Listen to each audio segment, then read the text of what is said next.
Hey everybody. Some weeks back, I recorded a video of my stuff on the Valheim server that I play on, and today I thought I would record a quick video of my single player base. And while I'm thinking about this, let me get a food buff real quick. That way I have some health in case I happen to fall off something. Um, so for starters, I dug a giant moat. Moats are super useful if things get down in the moats. So like anything I craft is destructible, but the earth isn't destructible. So if I end up trapping things down in the moat, they can't actually damage my base. And then for the entrance, I mostly just jump across, but like if I'm transporting a cart or something, I saw this on a YouTube video of tips, but you can like use these gates to walk across, and you can actually get a cart across if you need. But then you just open the doors, and it takes away your drawbridge, and nothing can get in.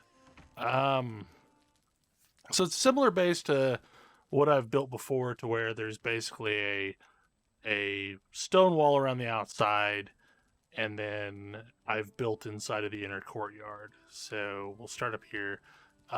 This is the main crafting area. You've got a workbench. You've got all your artisan table stuff and a bunch of spinning wheels for me to process, flax. I have a better storage area than the one I built in my server base, and I've actually like labeled what's in it. I've been switching everything over to using these braziers because it's easier to get fuel than copious amounts of resin. Um, so here's my blacksmith table and more of my storage. And like the wood that's in here is just like a fraction of the wood storage I have. Um, don't know what I'm going to do here yet. But this basically just leads over to the tower I built. Go ahead and climb up here real quick, which just gives me a view out over what all's going on.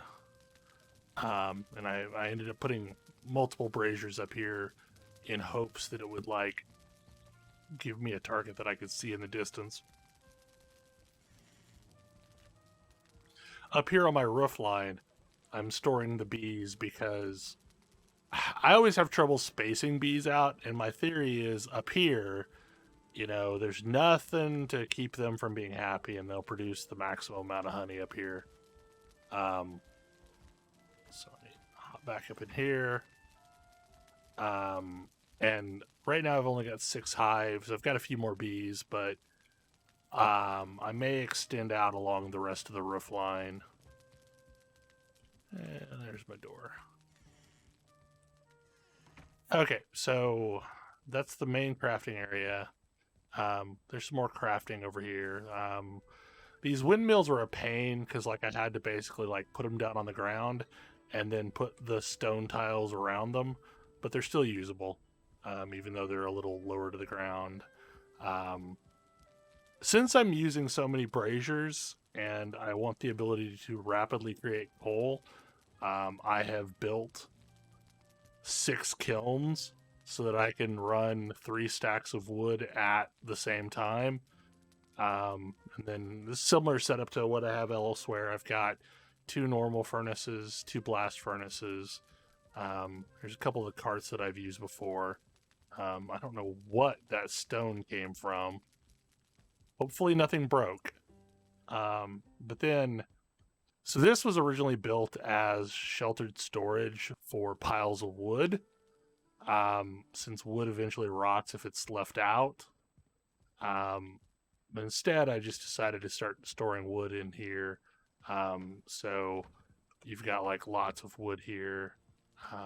There's some fine somewhere in here. I need to move the fine over to the other storage. But this is kind of my bulk stone and wood storage. Because just in your travels, you pick up a lot of stone and wood. So this is the mead hall, and over here, um, well, I had a bunch of things making, um, and then the raw materials get stored here, and then when I'm done with them, potions are going to be stored here.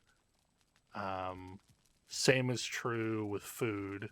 So cooked food over here, and then the raw ingredients over here. And I've got a similar uh, cooking setup that allows me to cook a bunch of stuff at once.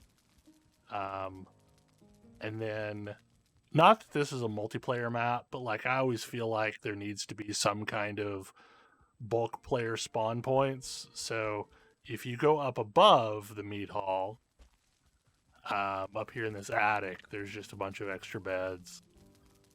And a nice little overlook.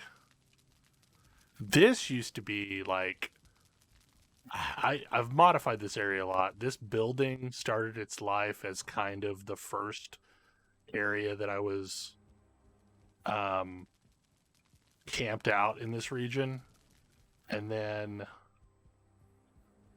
I built this building beside it, and this is where all my portals are at to other areas around the map. This one goes to my original starting point. Not that there's any reason to go back there now. And then up here is my actual spawn point. And then I made a couple chests against the walls to kind of make a bed dresser type, bed frame dresser type thing. But like really, there's no point in storing anything up here. Since I have the nice storage down below. And in theory, like this is, overlooking my land, but I don't know, I just wanted it to look more formal than just a bed laying up here. And that is pretty much my single player world.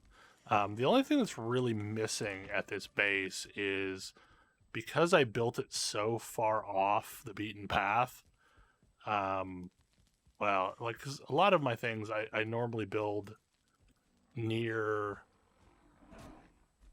the water, and as a result, I can't really make a dock, which kind of sucks because my boat is just haphazardly on the shoreline. So at some point, kind of like I have done with my server maps, I want to build a proper dock here, um,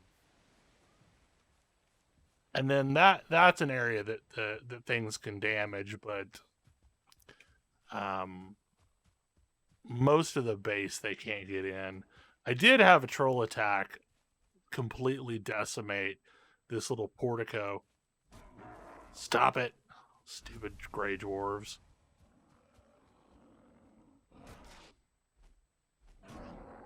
Okay. But yeah, so like that was completely toast and I rebuilt it. It was much bigger and I ended up narrowing it down to just exactly what I needed. And like I said, I rarely ever put the gates out and I just jump across because it's easier that way. That's it. Probably the next big expansion area is I need to create a similarly safe base in a plains biome, and that will basically be where I start growing everything. But yeah, that's it, folks. Thanks. See you next time.